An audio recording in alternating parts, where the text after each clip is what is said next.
خودکشی کرنے سے پہلے اس نے ایک خط چھوڑا اور اس میں درخواست کی تھی کہ اس کی تدفین سے پہلے اس کے شیطان کے چہرے کو تباہ کر دیا جائے۔ دوستوں، بات کرنے والے ہیں ہم 19ویں صدی کے ایک ایسے انسان کے جس کے 2 چہرے تھے اور اس کا نام تھا ایڈورڈ مورٹیگ۔ ایڈورڈ مورٹیگ ایک انگریز خاندان میں پیدا ہوا جو کہ بہت ہی امیر تھا، جس کے سر کے پچھلے حصے میں ایک چہرہ تھا۔ علامات کے طور پہ چہرہ سرگوشی کر سکتا تھا، ہنس سکتا تھا یا رو سکتا تھا، لیکن نہ تو وہ چہرہ کچھ کھا سکتا تھا نہ کچھ پی سکتا تھا۔ مورٹیگ نے بار بار ڈاکٹروں سے اسے ہٹانے کی التجا کی اور دعویٰ کیا کہ اس نے رات کو اسے بہت بری باتیں سنائی،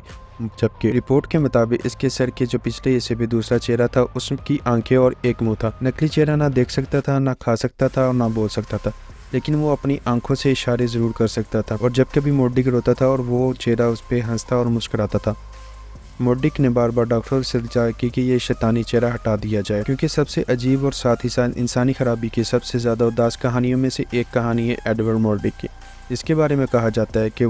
اس نے کبھی بھی اپنے امیر خاندان ہونے کا دعویٰ نہیں کیا اور اپنے 22 سال کی عمر میں اس نے خودکشی کر لی۔ اس نے اپنی زندگی مکمل تنہائی میں گزاری، حتیٰ کہ اپنے خاندان کے افراد سے بھی ملاقات نہ کی۔ وہ عمدہ کمالات کا حامل نوجوان، گہرا عالم اور نایاب صلاحیتوں کا حامل موسیقار تھا۔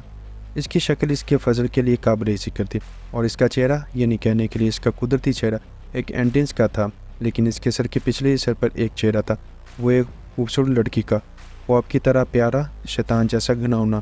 خواتین کا چہرہ محض ایک نقاب تھا، کھوپڑی کے پچھلے حصے کے صرف ایک چھوٹے سے حصے پر وہ قابض تھا، تاہم ذہانت کی ہر نشانی کو ظاہر کرتا تھا، تاہم ایک مہلک قسم کا۔ اسے مسکرانے اور طنز کرتے ہوئے دیکھا جاتا تھا، جبکہ مورٹیگ رو رہا ہوتا تھا۔ آنکھیں تماشائی کی حرکات کی پیروی کریں گی اور ہونٹ بغیر کسی وقفے کے گڑ گڑائیں گے،